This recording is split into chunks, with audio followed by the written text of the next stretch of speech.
Hello and welcome to Starting Points for One Thing Leads to Another. Well, here's an example from last video, left with a mystery. Who, what was this woman's name? Anything about her? It came up with the first aquarium. And so I typed into Google search bar books about women scientists. Some of the books came up, they were about individual women scientists, but some were collections. And here was one. I said, oh, there it is. So I stopped and went to the library. They had it. I knew they had it, or once had it, because I'd read it from the library before. So I requested. It arrives, it becomes available, and I go pick it up. And I say, this is great. And I search through here, and I say, none of these quite seem like the person's name. I don't know. Well, then it occurs to me, go and type into Google, name of the first woman to the woman who invented the aquarium. That's her name. I recognize her name now, but it didn't appear here. I did recognize, and felt good that I recognized, 7 women on this side and 3 women on this side. Maria Marion, who lived back in 1647 to 1717, and there's a famous, wonderful, wonderful book written about her that I'll share with you at another point. Mary Anning, who I'm going to share something about her soon. Elizabeth Blackwell, the famous first woman doctor in the U.S. anyway. Ada Lovelace, Marie Curie, Marjorie Stoneman Douglas, 1890 to 1998, 108 years old. She wrote this gloriously detailed book on the life and history of animals and people in the Everglades, which certainly could qualify for water. Rachel Carson, going to spend some time with her very soon. Over here, Hedy Lamarr, I knew the name as an actress, but I couldn't remember what it was that she invented. Had quite an amazing life. Jane Goodall. Sylvia Earle became a famous oceanographer, and I'll share something about her. But I thought 10 people out of 50, that's 20%. Not very good. Now, were it 50 men, it'd probably be the same, I would think. It's partly my lack of knowledge. I mean, it's like going into the library at UVic and, if you stop and think about it, it's overwhelming. All these books you could never read in umpteen lifetimes. So I pushed into Google again and looked further, and there it was. I recognized this title, this cover as well.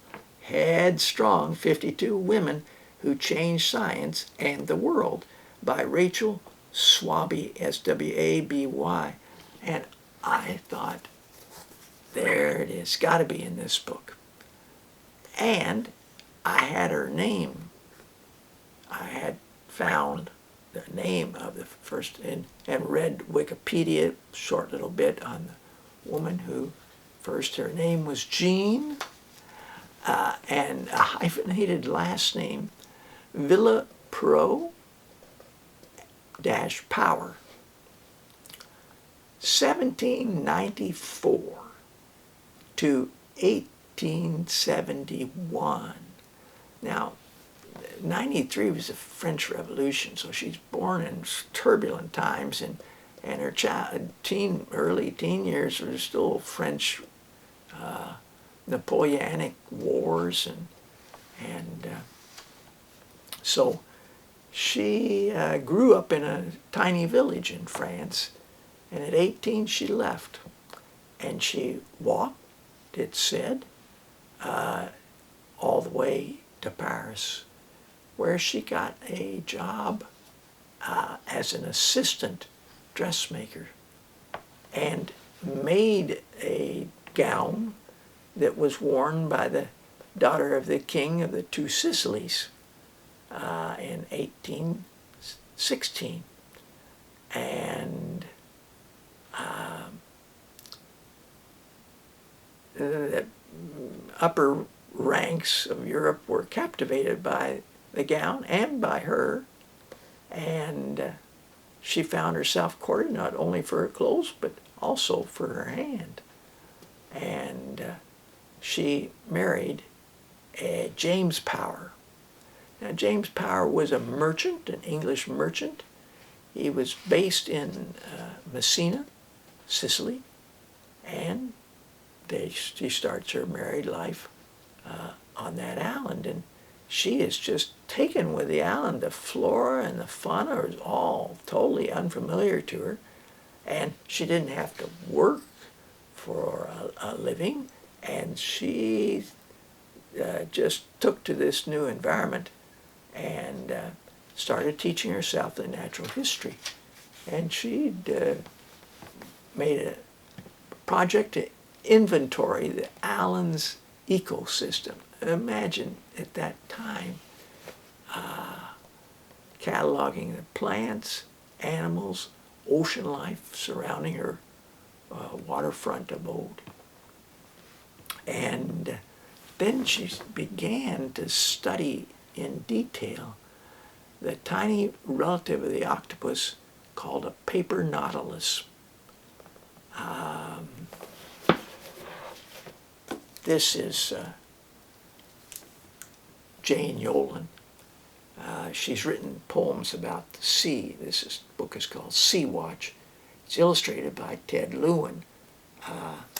And in it, lo and behold, is Ted's painting of a paper nautilus.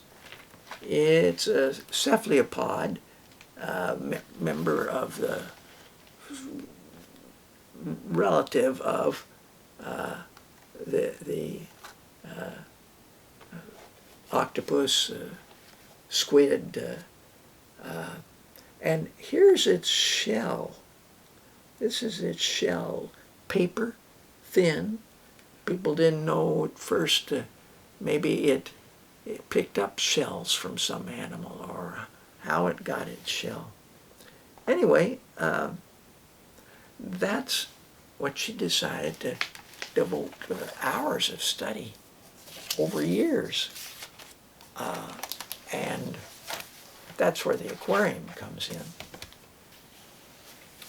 Well, I learned more about the aquarium from this book, which when I decided I was going to look at the ocean, I used the same thing. I have the books about the ocean, and this one, Spirals in Time, The Secret Life and Curious Afterlife of Seashells.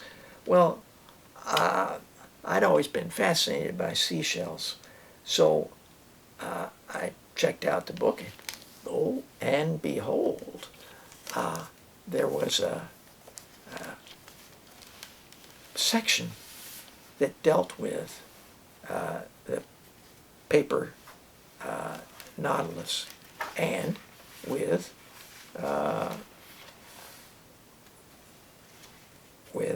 gene power.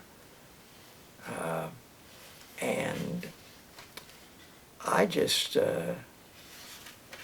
well, I read it and was quite fascinated.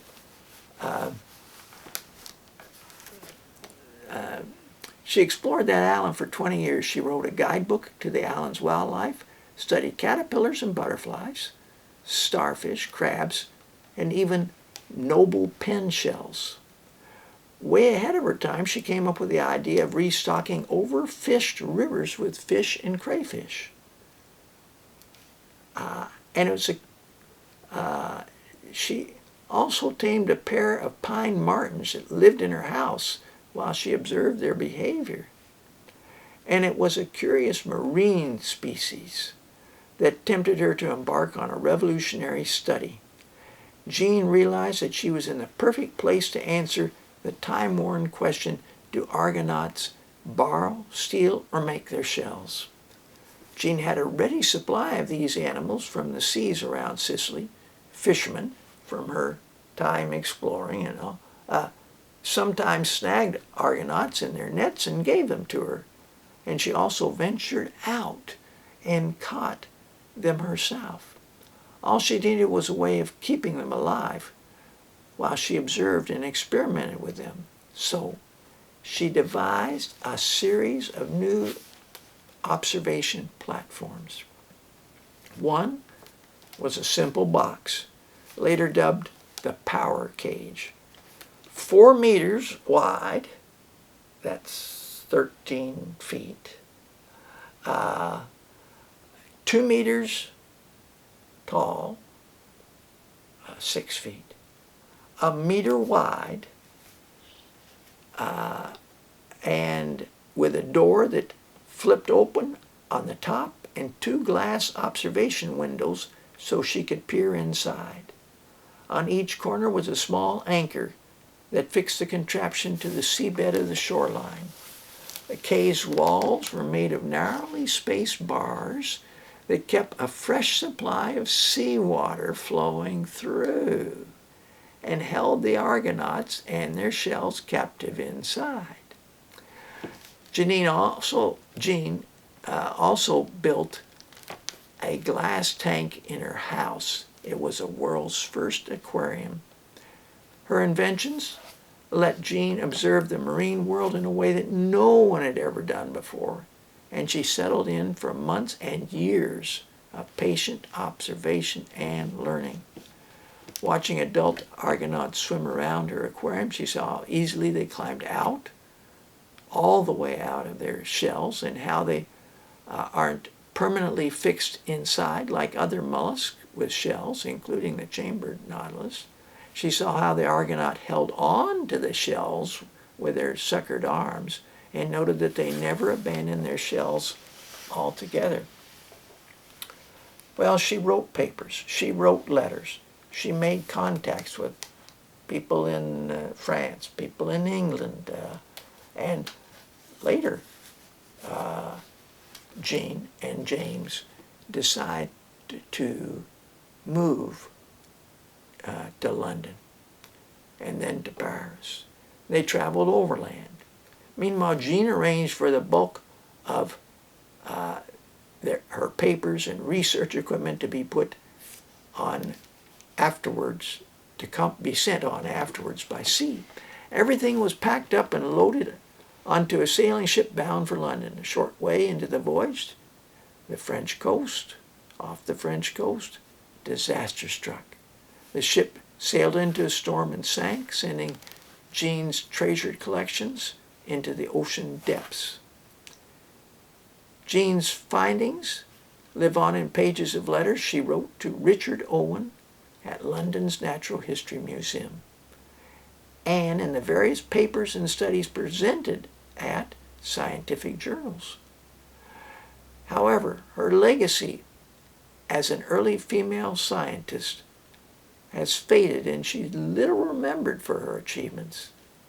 Her dedicated research saw her elected as a rare female member of many scientific institutions in Italy, France, Belgium, and England, including a corresponding member of the Zoological Society of London.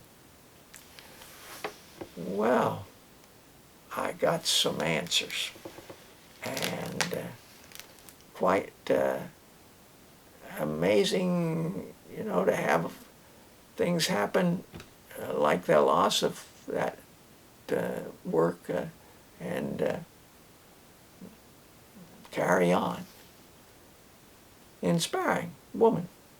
Well, thanks for watching, and till next time, bye for now.